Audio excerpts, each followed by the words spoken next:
Hi, this is Tracy with DIY or Bust. Today's video is my 3-year summary. I'm going to show you kind of the highlight reel of all of the videos I've made so far, plus some new video and a picture from 1941 that you haven't seen before. I wasn't able to post any video after my flooring video simply because, due to personal circumstances, I had to double down and get the project done so that I could move in. And that's exactly what has happened. I'm living in the cabin right now, and I'm really excited about giving you the tour. But before we do that, let's take a look at everything that got us to this moment.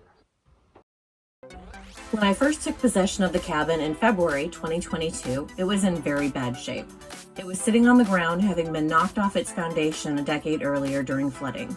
The main cabin consisted of 3 rooms in the 20-foot by 20-foot original cabin.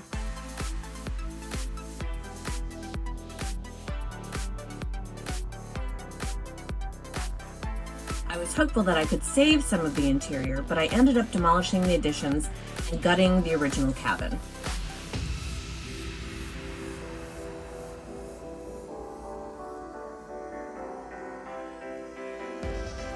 My best friend helped me with the initial clean out and a few other projects that needed 2 people.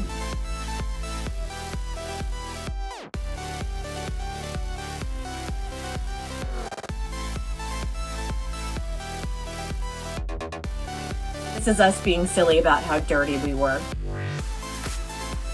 I stabilized the cabin with supplemental framing and some bracing.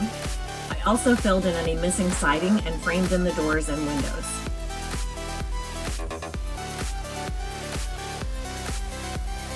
The window you see is the original over the kitchen sink, and I wanted to keep that feature.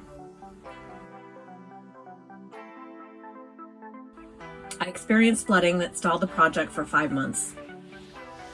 The flooding showed me that I needed to move the cabin back from the water's edge and raise it up. I rolled it on industrial skates using 2 come-alongs wrapped around a huge palm tree. It took me 3 days to raise it about 3 feet, and once it was done, it was time to start pouring some footers for my pier and beam foundation. Here's my friend helping me mix the concrete. It was late summer and still hot enough to make the concrete set up really fast.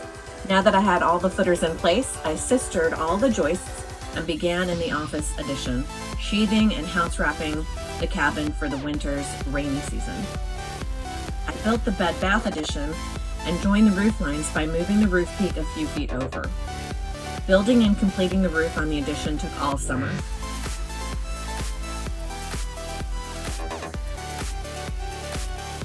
I added 2 layers of 2-inch pink foam insulation on top of the roof before installing the metal shingles. I built my own window frames and inserted double paned glass units.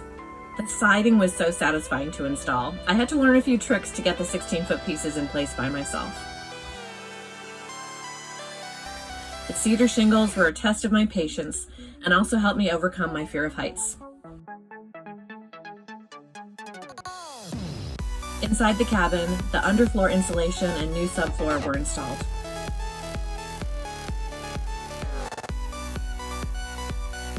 I used a tar paper template to ensure this complex cut fit perfectly.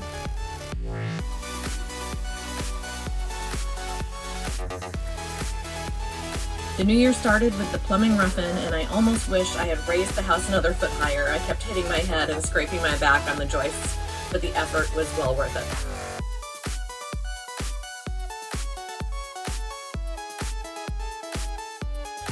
The 3-stage water filtration system and a propane tankless water heater were the first steps in my water supply rough-in. I chose to use PEX water lines for ease of installation. With my electrical plans in hand, I began the rough-in. Staying organized is probably the best advice I can give someone who might tackle this type of project. Solar pergola goes up and gets wired into the tower of power, which is my primary power source.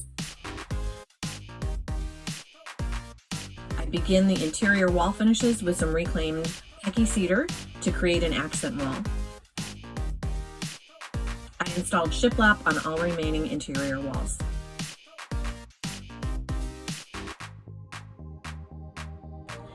bathroom shower and flooring turned out great, and I love my vanity. The Craftsman style window frames look fancy and were easy to install. A coat of paint finishes them perfectly. I assembled and installed the kitchen cabinets and then installed tile for my wood stove hearth.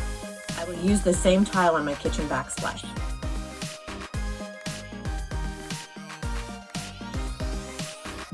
The hearth turned out great, and I love my reclaimed mantelpiece. Installed the hardwood flooring, doors, and all trim. I completed the project and started living in the cabin in mid-September 2025.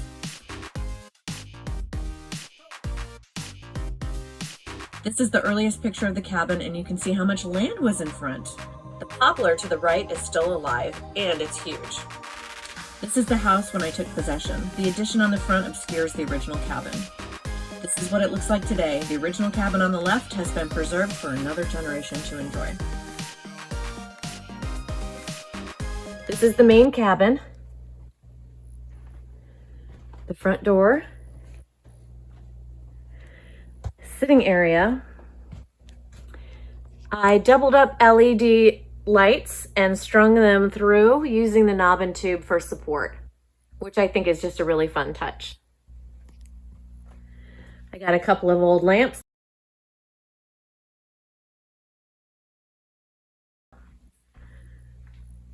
I got some beautiful quartz kitchen countertops through Home Depot. I love this dragonfly lamp. I put a slab of wood on top of my existing credenza that matches that table, set it up on casters, and I got myself an island. My stove and my dishwasher, my favorite appliance. All my interior and exterior doors are salvaged from a place called Urban Ore in Northern California.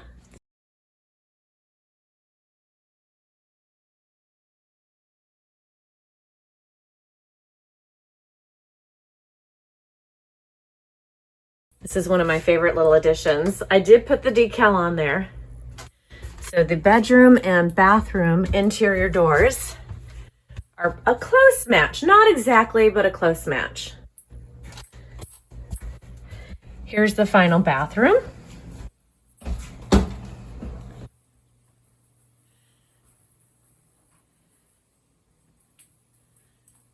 And the bedroom.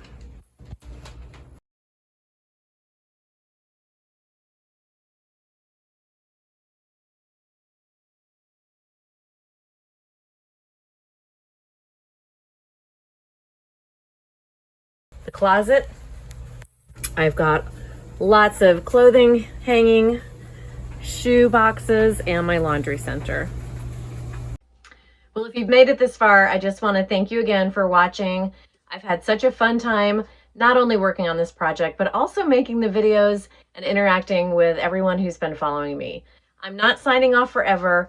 I'm just going to go much slower with my video releases. The next big project is going to be painting the house. Not sure when that's going to happen, probably in the spring. That would be spring of 2026. Thanks again for watching, and got some work to do.